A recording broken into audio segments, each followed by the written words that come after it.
안녕하세요, 한상기입니다. 오늘 소개해드릴 차는 포르쉐 타이칸 4S입니다. 타이칸은 포르쉐의 첫 번째 전기차죠. 그러니까 포르쉐로서는 타이칸으로 새로운 시장에 진입을 한 거고 새로운 시작을 알리는 모델이기도 합니다. 타이칸의 국내 라인업은 4S와 터보 S 세 가지고요. 그러니까 내연기관에 사용하던 네이밍을 전기차에도 같이 사용을 하고 있습니다. 이 중에서 엔트리 모델은 오늘 시승할 4S고요. 4S는 퍼포먼스 배터리와 배터리 플러스 두 가지로 구성이 됩니다. 오늘 시승할 차는 배터리 플러스고요. 가격은 1억 7,010만원이고요. 타이칸은 일반적인 세단이라기보다는 4도 스포츠카를 지향을 합니다. 그러다 보니까 전체적인 실루엣 또는 디자인이 꽤 스포티해요. 기본적으로 비율 자체가 좀 스포티한 그런 지향이죠. 보통 스포츠카 하면은 낮고 넓은 디자인이 주로 채용이 되는데 타이칸이 여기에 해당이 됩니다. 거기다가 이 타이칸 같은 경우에는 공기저항 개수가 0.22로 양산차 중에서는 가장 낮은 편에 속합니다. 타이칸의 외장 디자인은 포르쉐로서는 새로 선보이는 디자인이 많고요. 반면에 멀리서 봐도 포르쉐라는 걸 알 수 있을 정도로 그런 브랜드의 아이덴티티가 뚜렷합니다. 헤드램프는 LED 매트릭스 옵션이 적용이 됐고요. 여기에는 다이내믹 라이트 시스템 플러스가 포함이 되어 있죠. 이 매트릭스 LED 옵션의 가격이 250만원입니다. 그리고 최근 포르쉐의 특징과도 같은 4포인트 주간등이 적용이 되어 있고요. 양쪽에 있는 그 세로 타입의 인테이크도 특징입니다. 이 인테이크가 멀리서 보면 이렇게 막혀 있는 것 같은데 자세히 보면 이렇게 뚫려 있어요. 타이칸의 전면 디자인을 보면은 펜더가 보닛보다 높아요. 이게 약간 좀 클래식한 디자인을 재해석한 거라고 합니다. 타이칸은 측면 디자인만 봐도 무게중심이 좀 낮다는 그런 느낌이 있어요. 실제로 타이칸의 무게중심은 911보다도 낮다고 하죠. 타이칸은 실제 사이즈 대비 그렇게 차가 커 보이지 않는데 실제로는 거의 파나메라에 육박할 만큼 큰 차입니다. 파나메라와 차체 사이즈를 비교해보면은 전장과 휠베이스는 조금씩 짧지만 전폭은 더 넓고요. 전고도 조금 낮습니다. 그래서 파나메라와 같이 놓고 비교해보면은 타이칸이 좀 더 납작한 모습이죠. 그리고 모델 S와 비교해보면은 차체 사이즈가 다 조금씩 작은데 전폭은 거의 동일해요. 그래서 모델 S와 비교시 차가 더 납작하고 넓은 그런 느낌이 나죠. 요즘에 많은 차들의 뒷모습이 좀 전폭을 강조한 그런 디자인이 많은데 이 타이칸 역시 그렇습니다. 타이칸은 앞보다 뒤에서 봤을 때 전폭이 더 두드러진 느낌이고요. 다른 포르쉐들처럼 엉덩이가 굉장히 빵빵합니다. 그리고 요즘에는 가로로 쭉 이어지는 테일램프 디자인을 많이 사용을 하고 있는데 이 타이칸 역시 그렇습니다. 근데 포르쉐의 뒤태에 머플러 장식조차 없으니까 좀 허전한 느낌이 있긴 합니다. 참고로 타이칸도 히트펌프를 옵션으로 고를 수가 있고요. 가격은 110만원입니다. 이 차는 옵션이 좀 많이 들어간 사양인데 타이어는 기본형입니다. 그러니까 추가 금액이 없어요. 앞쪽의 타이어는 컨티넨탈의 프로 컨택트 RX고요. 사이즈는 둘두로의 55와 19입니다. 그러니까 둘두로의 55와 19면은 보기 드문 사이즈인데 이 기본형 앞쪽의 사이즈가 그래요. 그리고 기본형에서 그런지 이 휠 디자인이 좀 안 예쁩니다. 그러니까 다른 차들 보면은 휠 디자인이 다 예쁜데 유독 이 휠 디자인만 좀 안 예쁘네요. 그리고 리어 타이어의 사이즈는 275에 40와 19고요. 트레드 웨어는 500입니다. 참고로 리어 휠 스티어링은 옵션이죠. 도어 핸들은 평소에는 이렇게 접혀 있다가 키를 가진 사람의 손이 여기 이렇게 딱 다가가면은 이렇게 튀어나오는 방식입니다. 그리고 이렇게 접히고요. 예, 타이칸의 실내는 포르쉐의 새로운 디자인이죠. 포르쉐 특유의 디자인이 있긴 하지만 기존의 내연기관 포르쉐와 공유하는 부분이 그렇게 많지는 않아요. 이 차가 시트 포지션이 낮아서 그런지 대시보드는 좀 높게 느껴지고요.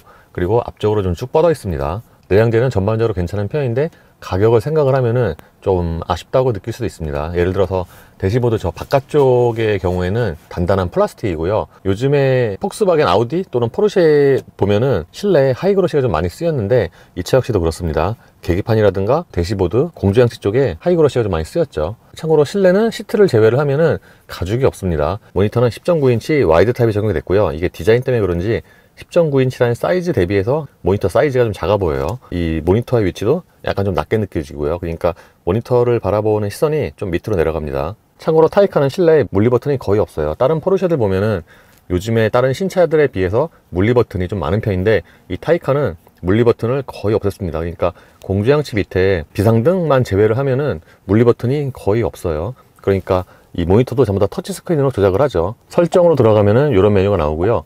디스플레이에서는 이렇게 세부적으로 자세하게, 그러니까 디스플레이와 관련된 이런 메뉴들을 다 설정을 할 수가 있습니다. 여기 같은 경우에는 이제 터치톤 설정도 가능한데 지금이 중이고요. 이게 높음. 그리고 계기판 같은 경우에는 여기서 디스플레이 구성으로 들어가면은 이렇게 지포스와 사륜, 지도, 내비게이션, 트립 이런 메뉴들의 그 디스플레이 여부를 설정을 할 수가 있고요. 그러니까 기존의 내연기관 포르쉐들에 비하면은 그 모니터라든가 계기판의 그 구성 자체가 디지털화가 된 거죠. 그리고 헤드업 디스플레이도 여기서 이렇게 디스플레이 켜기가 있고, 범위 구성도 여기 이제 표시되는 이 정보를 선택을 할 수가 있습니다. 헤드업 디스플레이에서 맞춤형으로 들어가면은 이런 메뉴가 나오죠. 그러니까 다른 HUD에 비해서 이렇게 자기가 선택을 할 수 있는 그 메뉴가 있어요. 그러니까 보통의 HUD보다는 이런 기능은 좋은 거죠. 참고로 HUD는 시인성이 꽤 좋습니다. 면적이 아주 큰 건 아니지만 그 폰트 자체가 굵고 좀 밝아요. 그래서 눈에 좀 잘 보입니다. 보통 포르쉐 계기판의 그 디지털 속도계가 숫자가 좀 되게 두껍잖아요. 그래서 잘 보이잖아요. 이 HUD도 마찬가지예요. 그리고 보조 계기판으로 들어가면은 저 위에 스포츠 크로노에 표시되는 시계랑 보조 계기판의 조명을 선택을 할 수가 있습니다. 예를 들어서 시계 표시를 해제를 하면은 이렇게 시계가 없어지고요. 보조 계기판의 조명도 이렇게 꺼지죠. 메뉴에서 이 충전 중을 누르면은 그러니까 충전과 관련된 정보를 여기서 확인할 수가 있습니다. 지금 94% 남았고요. 배터리가 380km 주행거리입니다. 여기 타이머, 프로필, 여기 에어컨이죠. 참고로 이 모니터는 이거 같은 경우는 괜찮은데 여기 밑에 메뉴가 하나 더 있잖아요. 그러면 이것 때문에 약간 좀 누르기가 힘들어요. 그리고 에어컨으로 들어가면은 공조양치 화면이 나오고요. 그러니까 통풍과 공기질, 에어컨 이렇게 메뉴가 세분화가 되어 있습니다. 중간에 있는 이 차 그림을 누르면은 그러니까 운전과 관련된 메뉴가 나옵니다. 그러니까 드라이브 모드 탭에서는 이렇게 주행 모드와 셰시 높이, 회생 엑셀, 그러니까 이게 회생 제동이죠. 이렇게 네 가지 메뉴가 있고요. 그러니까 주행 모드 같은 경우에는 여기서 총 5가지죠. 선택을 할 수도 있고 다이얼로도 할 수가 있고요. 이건 셋시고요. 셋시는 3가지. 셋시 높이는 이제 중간과 리프트 2가지가 있습니다. 그리고 회생 제동 같은 경우에는 이게 끄기와 켜기 자동, 이제 크게 보면 3가지고요. 이제 2가지죠. 보통 끄기와 켜기. 그리고 어시스트로 들어가면은 기본 보조 장치가 있고요. 그러니까 이 차 같은 경우에는 그 주행 보조 장치가 그렇게 많은 편은 아닙니다. 지금은 후방 카메라 화면이고요. 이 화질은 좋은 편입니다. 기본 2분할이고, 그러니까 왼쪽이 탑뷰고요. 이거를 눌러서 오른쪽 화면의 앵글을, 이제 화각을 바꿔서 볼 수가 있죠. 이걸 누르면 이렇게 바뀌고요. 트립으로 들어가면은 이제 트립 컴퓨터죠. 말 그대로 이제 주행 그 데이터와 관련된 이런 정보가 이렇게 쭉 표시가 됩니다. 컴포트로 들어가면은 이제 주변 조명과 운전석, 조수석 이게 나오는데, 참고로 이 차는 무드 조명도 있습니다. 무드 조명 없을 것 같은데 무드 조명도 있어요. 주변 조명으로 들어가면은 이제 무드 조명 화면이 나오는데 색상은 그렇게 많지는 않아요. 한 7가지, 8가지고요. 근데 색상 자체는 다 예쁩니다. 보통 독일 차들 벤츠랑 아우디 보면은 무드 조명이 좀 되게 화려하잖아요. 근데 이 차는 그렇게 화려하다기보다는 좀 은은하게 나오는 그런 빛입니다. 그리고 여기서 전체 밝기를 누르면은 이렇게 100%까지 설정할 수가 있고, 그러니까 여기 보시는 것처럼 부위별로 밝기를 개별적으로 설정을 할 수가 있습니다. 여기서 탭을 올리면은 도어와 컵홀더, 센터 콘솔까지 있죠. 참고로 동반전속 쪽에 저 대시보드 하이그로시는 저희가 좀 공간이 많이 비어 있는데 옵션으로 저기도 액정 10.9인치를 선택을 할 수가 있죠. 송풍구는 굉장히 간단한 디자인입니다. 이 송풍구가 디자인만 간단한 게 아니라 구조도 간단해요. 보통의 송풍구들은 그 날개가 있잖아요. 방향 조절할 수 있는. 근데 이 차는 날개가 없어요. 그래서 당연히 방향 조절이 안 되죠. 이렇게 손 넣어보면은 여기에 없습니다. 그래서 디자인과 구조 모두 간단하고요. 여기에 쓰인 이 플라스틱 같은 경우에는 이제 다른 부분에 비해서 조금 얇아요. 타이칸의 실내는 듀얼 모니터 컨셉이고요. 공조양치가 있는 이 액정의 경우에는 플로팅 타입이에요. 뒤에가 지금 뚫려 있거든요. 그래서 운전자가 바라보는 시야는 좀 낮지만 손과의 거리는 가깝습니다. 여기 같은 경우에는 내비게이션 누르면은 위에 있는 모니터에 내비게이션 화면이 뜨고요.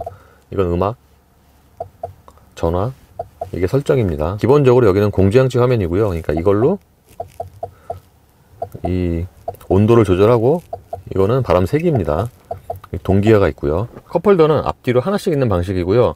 이게 위치가 좀 높아요. 컵홀더가. 그러니까 이 자체가 좀 높은 거죠. 그래서 이것도 역시 손과의 거리가 좀 가깝습니다. 센터 콘솔 박스는 이렇게 열리는 방식이에요. 그러니까 커버의 길이가 조금 길죠. 그리고 차 크기를 감안을 하면은 센터 콘솔 박스의 용량이 그렇게 큰 편은 아닌데 이게 깊이는 좀 있는 편이에요.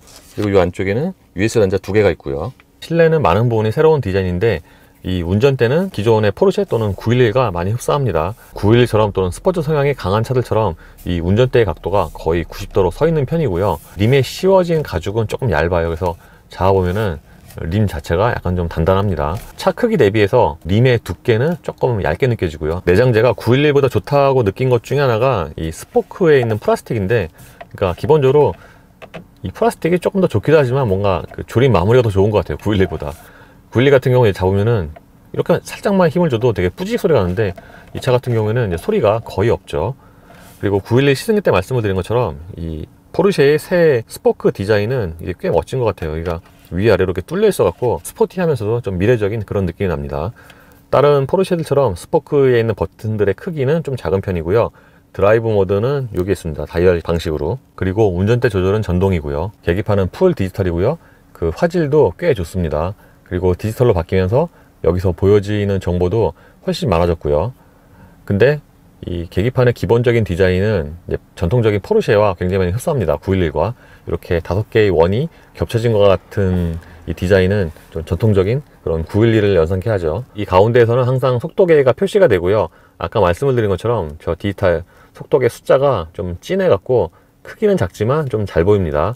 지금이 전력계고 지도 누르면은 이렇게 바뀌죠. 그리고 수동줌과 자동줌, 3D 지도 이런 메뉴가 있습니다. 축소를 누르면은 이렇게 바뀌고요.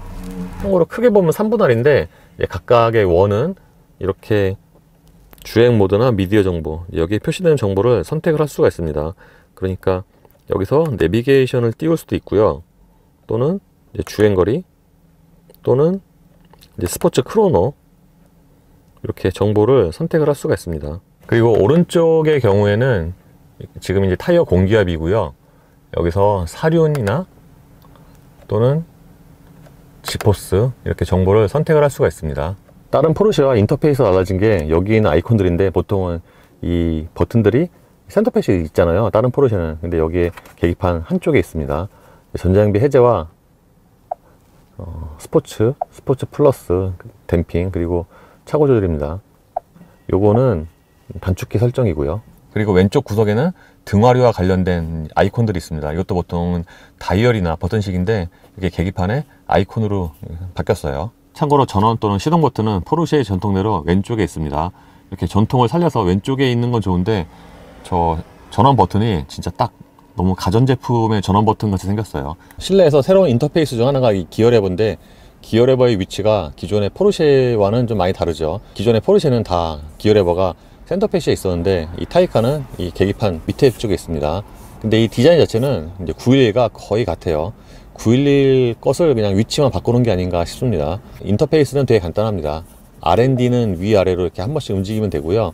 이제 P는 이 버튼 누르면 되죠. 시트는 전체적인 착자감이 꽤 좋아요. 가죽의 질이 가장 좋은 수준은 아닌데, 착자감 또는 시트의 기본적인 기능성 자체가 꽤 좋습니다. 시트의 크기가 아주 큰 건 아닌데 몸에 좀 딱 맞는 그런 느낌이에요. 참고로 작년에 월드 로드쇼에서 탔던 터보 S에 비하면은 이 시트가 조금 더 크게 느껴지고요. 그러니까 개인적으로는 터보 S보다는 이 타이칸 S의 시트가 조금 더 편하게 느껴집니다. 참고로 좌판의 기본적인 길이는 그렇게 짧지가 않은데 이렇게 추가로 연장을 할 수도 있습니다. 이 연장되는 폭도 꽤 길고요. 타이칸은 프레임레스 도어고요. 미리 말씀을 드리면 프레임레스 도어 치고는 그 측면에서 발생하는 바람 소리가 굉장히 적습니다. 보통 프레임레스 도어 하면은 이 측면에서 부딪히는 바람 소리가 거의 있는데, 이 차는 그 측면 바람 소리가 사실상 없는 편이에요. 유리는 당연히 4개보드 원터치이고요. 도어 포켓의 크기는 그렇게 큰 편은 아닙니다. 참고로 이 사이드 미러 조절 버튼 같은 경우에는 조금 너무 뒤에 있는 게 아닌가 싶어요. 이렇게 조절하려면은 그 손의 그 동선이 약간 좀 어색합니다. 타이칸의 2열 거주성 또는 공간은 차의 성격을 감안을 하면은 이해를 할 만하지만, 통상적인 차 휠베이스라든가 크기를 생각했을 때 2열의 거주성이 좋은 편 아니죠. 제가 앉으면은 무릎과 앞치마 사이에 주먹이 하나 정도밖에 안 들어가요. 그래서 전체적인 공간 또는 거주성은 파나메라가 더 낫고요. 2열 같은 경우에는 앉으면 좀 타이트한 느낌이 들죠. 대부분의 독일 차들이 그렇듯이 시트의 각도는 좀 서 있는 편이고 좌판의 길이도 좀 짧습니다. 거기다가 1열 시트를 가장 낮추면은 이 아래쪽으로 신발이 거의 안 들어가다시피 하죠. 그러다 보니까 실제 승객이 느끼는 공간감이 더 좁은 것 같습니다. 참고로 타이칸은 1열 시트 양쪽 모두에 여기 도어 포켓이 없어요. 그리고 타이칸의 실내에서 가장 디자인이 별로인 곳이 바로 2열의 송풍구입니다. 그러니까 1열까지는 되게 디지털화 되어 있다, 미래적이다 라고 생각을 하다가 뒤에 와서 이 2열 송풍구를 보면은 갑자기 좀 깨져. 이게 약간 좀 90년대 그런 스타일 또는 감성인데 어쨌든 이거는 좀 실내 전체적인 그런 분위기와 안 어울리는 것 같습니다. 이 밑에는 열선이 있고요. 이 아래쪽에 이렇게 추가적으로 수납 공간이 있습니다. 참고로 파노라마 루프의 면적은 꽤 넓은 편이고요. 2열 승객 같은 경우에는 개방감을 굉장히 크게 누릴 수가 있죠. 유리가 따로 열리는 건 아닙니다. 그리고 약간 또 의외인 것 중에 하나가 이 손잡이 내리면은 왼쪽에 스프링보예요. 볼보처럼. 참고로 2열 유리는 끝까지 내리면 이만큼이 남습니다. 보통 프레임레스 도어의 2열 유리가 좀 많이 남는 편이죠. 참고로 앞뒤 트렁크는 차량 설정에서 후드 및 트렁크 덮개로 들어가면은 이렇게 메뉴가 나오죠. 그러니까 앞에 트렁크는 열기만 가능하고요. 뒤에 트렁크는 열기 닫기 다 전동으로 가능합니다. 트렁크 개폐는 당연히 전동이고요. 이 전동 버튼은 이 밑에 있습니다. 조금 위치가 낮죠. 트렁크 용량은 366L고요.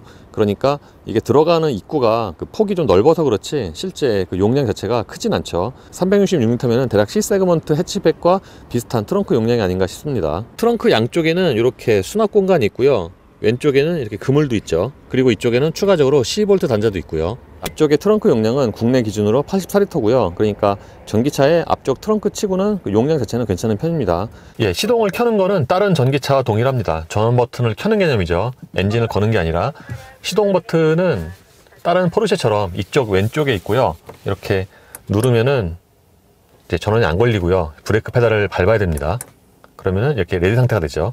사실 전기차의 공회전 때 정수성은 차격과 상관없이 거의 비슷합니다. 기본적으로 엔진이 없다 보니까 그 전장품이 돌아가는 소리는 대략 비슷하게 나는데 실질적으로 주행에서의 그 정숙성은 이제 방음을 얼마나 하느냐에 따라서 거기서 좀 많이 차별화가 되죠. 오늘 타이칸을 시승을 하면서 가장 두드러진 게 일단은 정수성인데 생각보다는 하체의 방음이 좋습니다. 전기차 보통 주행할 때 정수성을 얘기를 하면은 모터라든가 전장품 빼고 풍절음이나 하체의 방음이 거기서 이제 가장 결정적인데, 제가 다른 시승기에서 말씀을 드린 것처럼 대부분의 전기차는 주행 중에 조용하지가 않아요. 조용한 전기차가 별로 없습니다. 주행 중에는. 제가 지금까지 타본 전기차 중에 가장 조용한 차가 아우디 이트론인데, 이 타이칸도 거의 그와 비슷하게 또는 약간 못하게 그 정도로 하체의 방음이 잘 돼 있는 것 같아요. 그러니까 오늘 주행한 코스를 보면은 대부분 이제 노면성이 많이 나는 이제 콘크리트 노면이거든요. 고속도로 국도. 그래서 일반적으로 또 타이어까지 생각을 하면은 생각보다는 이 밑에서 올라오는 소음이 그렇게 크지가 않습니다. 그래서 하체의 방음에는 꽤 좋은 점수를 줄 수가 있습니다. 요즘에 유럽 브랜드 전기차들을 타보면은 공통점이 있는데, 이거는 기존의 내연기관과 최대한 좀 비슷하게 그렇게 주행 질감을 만드는 거거든요. 예를 들어서 아우디 이트론이나 또는 푸조 2008이나 르노 조에나 출력에 따라서 가속력의 차이는 있겠지만 기본적으로 그 특성이 좀 비슷해요. 왜냐하면은 그 가속 페달을 이렇게 꾹 킥다운 했을 때 그 나가는 게 보통 전기차면은 토크가 초반에 콱 하고 많이 올리기 때문에 좀 되게 강하게 나가잖아요. 근데 그 차들은 뭔가 좀 이렇게 리니어하게 자연스럽게 이질감 없게 그렇게 세팅이 되어 있습니다. 근데 포르쉐 같은 경우에는 이게 전기 모터의 힘도 세긴 하지만 확실히 이게 브랜드의 특성상 예를 들어서 같은 그룹 내의 아우디 이트론과 비교해 보면은 그거보다는 훨씬 더 강하게 나갑니다. 예를 들어서 킥다운을 해보면은 이렇게 순간적으로 그 나오는 그 전기 모터 특유의 힘이 있죠. 근데 기존의 내연기관 포르쉐와 또 비슷한 점은 있어요. 어떤 게 비슷하냐면은 멈춰 있을 때 천천히 크리핑을 하잖아요. 그러면 이 차가 뭔가 좀 되게 무겁게 크리핑을 합니다. 그러니까 천천히 움직여요. 천천히. 이게 PDK 들어간 911과 좀 비슷한데, 그러니까 이런 면에서 보면은 자신들의 기존 내연기관 차와 좀 세팅 또는 주행 질감을 비슷하게 하려고 하지 않았나 싶습니다. 회생제동은 크게 모드가 끄기와 켜기 두 가지가 있습니다. 켜기를 하면은 이제 회생제동이 걸리는 그런 모드인데, 생각보다 회생제동의 그 강도가 그렇게 세지가 않습니다. 예를 들어서 가속ペダル밟았다가 딱 떼면은 이제 좀 회생제동이 강하게 걸리면은 뭔가 이렇게 주춤하잖아요. 이질감을 느끼고 또는 승차감이 좀 떨어질 정도로. 근데 이 타이칸은 켜기를 해도 운전자가 그 이질감을 잘 못 느끼게 그렇게 좀 약하게 세팅을 한 것 같아요. 일부러. 이게 어느 정도의 회생제동이냐 하면은 모델 3, 모델 Y 그 리프레시 된 거 타보면은 기본으로 걸리는 회생제동이 좀 강하게 설정이 돼 있잖아요. 그거보다 약합니다. 그러니까 이제 켜기 이 모드 상태에서도 굉장히 좀 자연스럽죠. 다른 말로 하면은 이렇게 가속 페달 밟았다가 오프를 했을 때 이제 회상제동이 약하니까 그만큼 그 회상제동의 효율이 좀 약하다고 말씀을 드릴 수도 있는데, 끄기를 하면은 이제 회상제동이 전혀 없는데, 요즘의 차들은 내연기관이든 전기차든 뭐 코스팅 또는 글라이드 모드가 많이 적용이 되잖아요. 이 차는 그 중에서도 글라이드 모드가 유독 좀 되게 강조되어 있는 것 같아요. 지금처럼 내리막에서는 이제 잘 티가 안 나는데 평지에서 천천히 운전을 하잖아요, 일반적으로. 그러면은 가속 페달 딱 오프했을 때 차가 좀 과장해서 말씀드리면은 계속 굴러가요.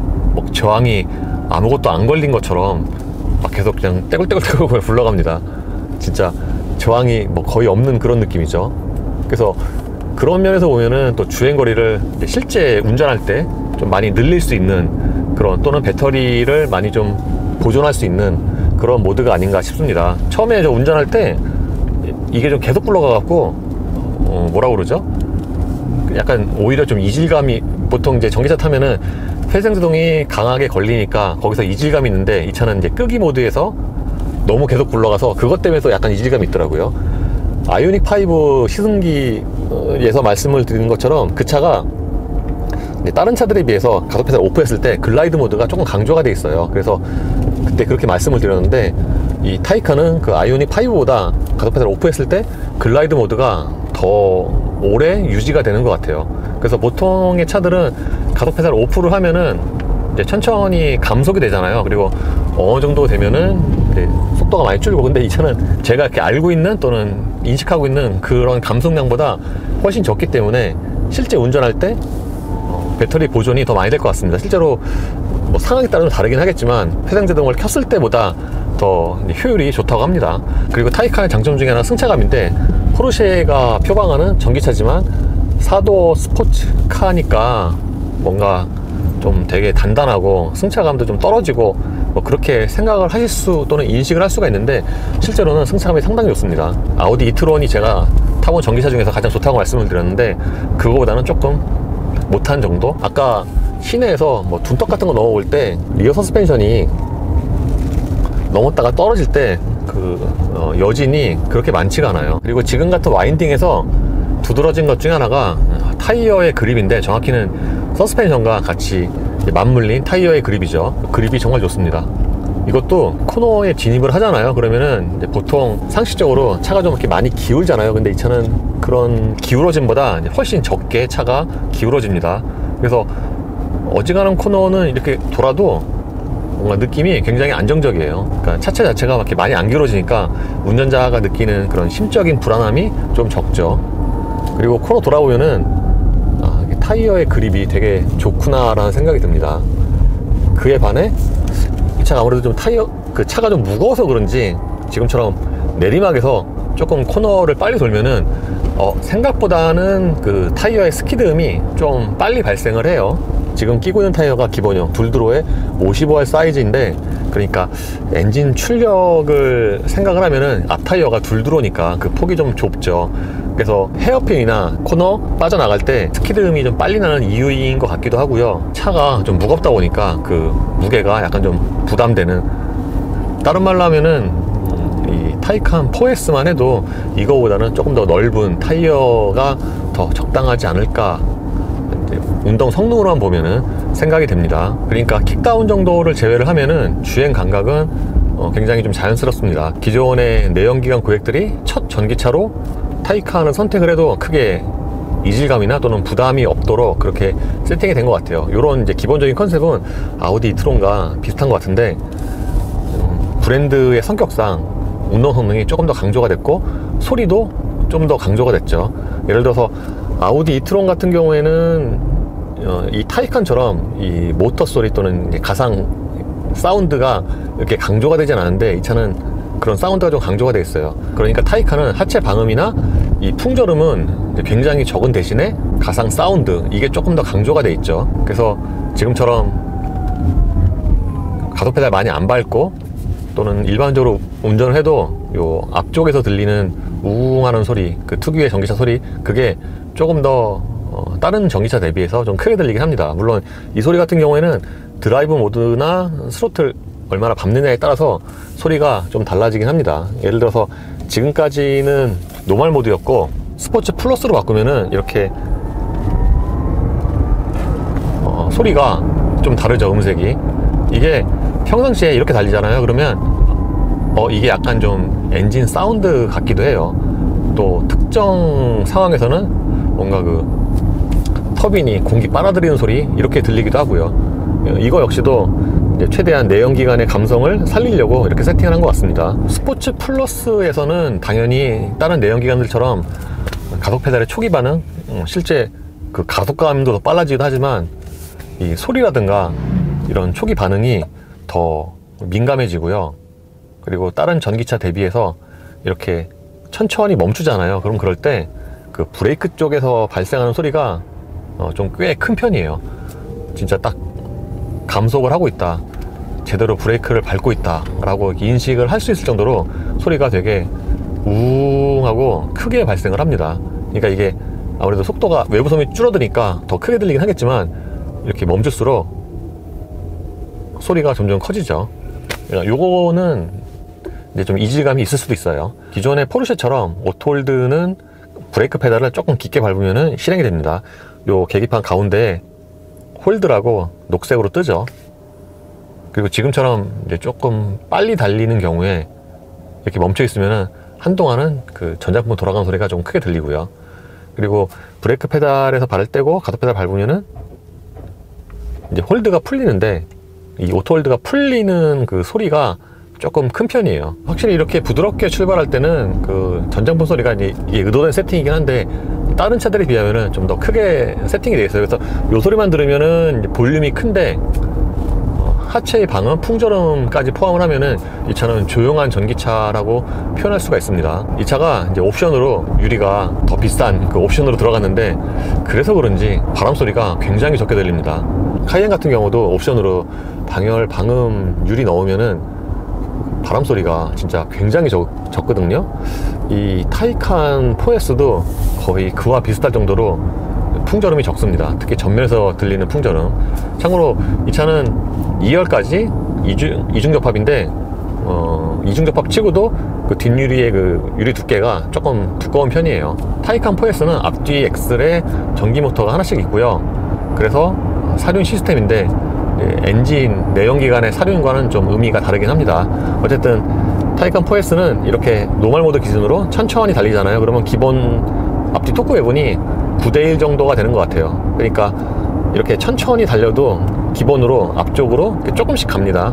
대략 9대1 정도라고 생각을 하시면 될 것 같고요. 급가속을 하면은 이렇게 순간적으로 앞쪽으로 배분되는, 정확히는 배분이 아니죠, 가는 그 토크가 약 한 5대5 정도 급가속할 때 정도가 됩니다. 이 토크 배분은 드라이브 모드에 따라 달라지는데, 예를 들어서 레인지 모드로 바꾸면은 기본적으로 앞바퀴 굴림이 돼요. 그러니까 노멀 모드에서는 앞쪽으로 이만큼씩 가고 막 거의 뒷바퀴 굴림 같은 그런 모습이지만, 이 레인지 모드에서는 지금처럼 보시면은 뒤로는 하나도 안 가요. 이제 없고 앞쪽으로만 갑니다. 그러니까 앞바퀴 굴림이죠. 근데 이게 레인지 모드라고 해도 앞바퀴만 굴리는 건 아니고요. 상황에 따라서는 뒷바퀴, 그러니까 이게 내연기관의 에코 모드와 거의 비슷해요. 내연기관의 에코 모드 같은 경우에도 가속 페달 많이 밟으면은 실제 나오는 힘은 똑같잖아요. 그러니까 그거와 거의 같습니다. 그러니까 지금처럼 이렇게 천천히 달릴 경우에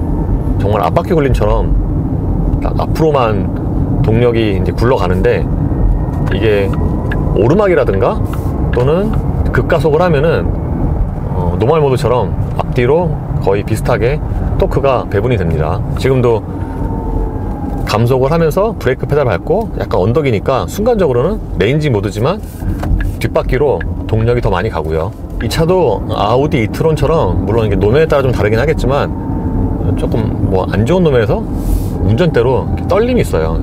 그러니까 내연기관 같은 감성 좋게 얘기하면 해석을 할 수가 있는데, 아우디 이트론도 이랬거든요.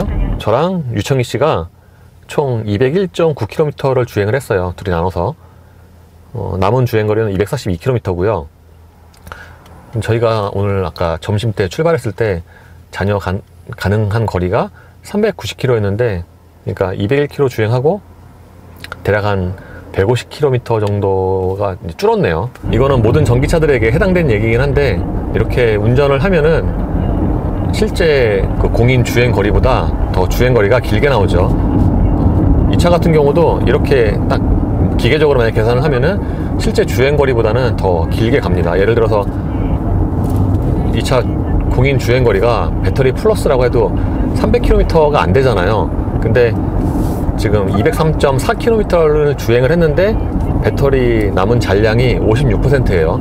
그러니까 이렇게 생각을 하면은 거의 한 400km 정도를 운전을 할 수 있지 않나. 그러니까 실제 공인 주행거리보다 더 길게 가는 거죠. 물론 오늘 시승에서 운전을 아주 가격하게 한 건 아닌데 딱 이렇게 해서 보면은 대략 한 400km 정도 또는 그보다 조금 안 되게 이렇게 주행거리가 나오지 않나 싶습니다. 참고로 타이칸 같은 경우에는 전기차로는 드물게 2단 기어가 적용이 되어 있잖아요. 그래서 보통 고속도로에 올라가거나 또는 그 정도 속도에서 크루징을 하면은 연비가 조금 더 또는 전비가 잘 나온다고 하죠. 실제로 운전을 해서 보면은 계기판에 표시된 배터리 잔량 있잖아요. 이게 좀 잘 안 떨어져요. 이번 시승에서 타이칸 4S를 간단하게 시승을 해봤는데요.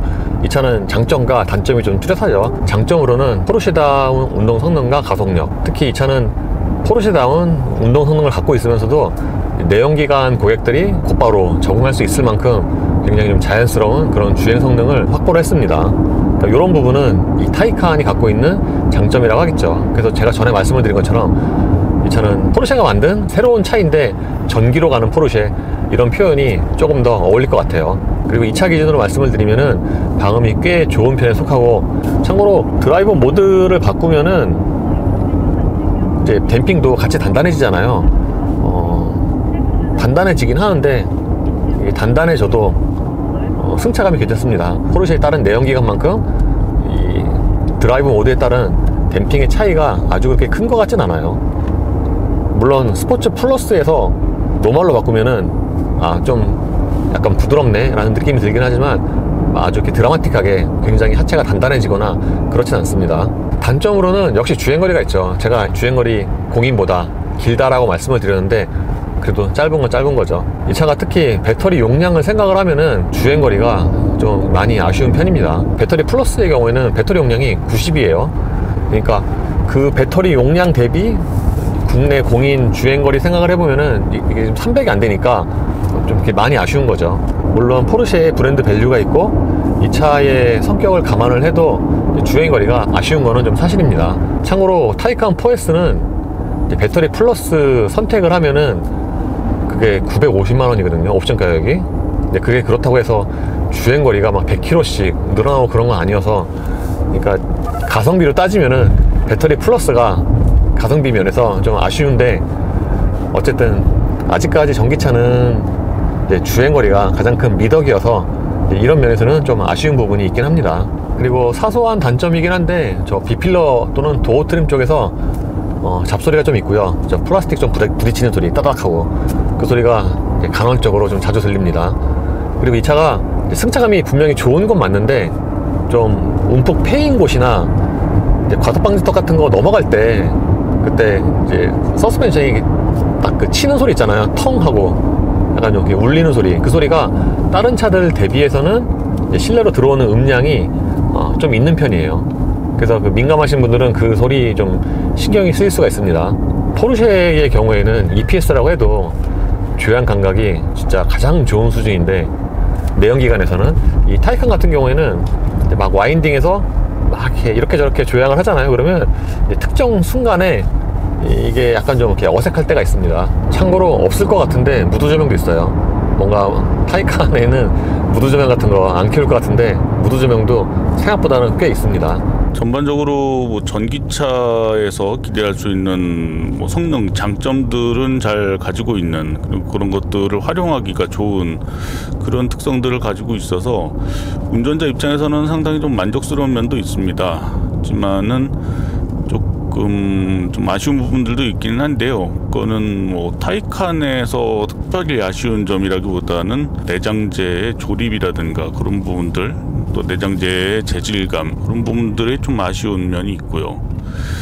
나머지 부분들은 크게 뭐 좀 전기차여서 뭐 불편하다, 그런 분들은 그렇게 느껴지지 않습니다. 물론 아까 말씀하셨던 대로 주행거리에 관련된 배터리 플러스를 적용을 했는데도 획기적인 주행거리의 증가 효과 같은 것들이 없다라는 그런 부분들도 좀 아쉬운 부분으로 꼽을 수 있을 것 같고요. 전반적으로는 상당히 만족스럽고 잘 달리는, 또 운전하는 재미도 있는 그런 차라고 얘기할 수 있을 것 같습니다. 그리고 아까 유청희 씨가 운전할 때 제가 잠시 2열에 탔었는데요. 생각보다 2열의 승차감도 꽤 좋습니다. 1열 대비해서 2열에 딱 타면은 오히려 약간 좀 더 단단한 좀 그런 느낌이 있거든요. 근데 보통 일반적인 차들의 2열에 비해서는 그 롤 자체가 그렇게 많지가 않아서 승차감도 2열은 꽤 좋다고 생각이 듭니다. 그리고 2열도 방음이 잘 돼 있어요. 보통 2열은 이제 방음도 약한 경우가 되게 많아서, 예를 들어서 그 귀 뒤에 있는 쿼터 글래스 그쪽에서 이제 바람 소리도 잘 들리거든요. 근데 이 타이칸은 그쪽에서 들리는 그 바람 소리도 꽤 적은 편입니다. 그래서 이런 방음이나 그 하체의 승차감으로 보면은 이 차는 패밀리카로 써도 괜찮아요. 단지 2열의 그 절대적인 공간 자체가 작죠. 예를 들어서 이 차는 2열 공간이 아주 그렇게 큰 건 아닌데 2열 시트 밑으로 다리가 또 전혀 안 들어가니까 그런 면에서는 거주성이 조금 불리하다고 생각이 됩니다. 이로써 포르쉐 타이칸 4S의 시승을 마치겠습니다. 감사합니다.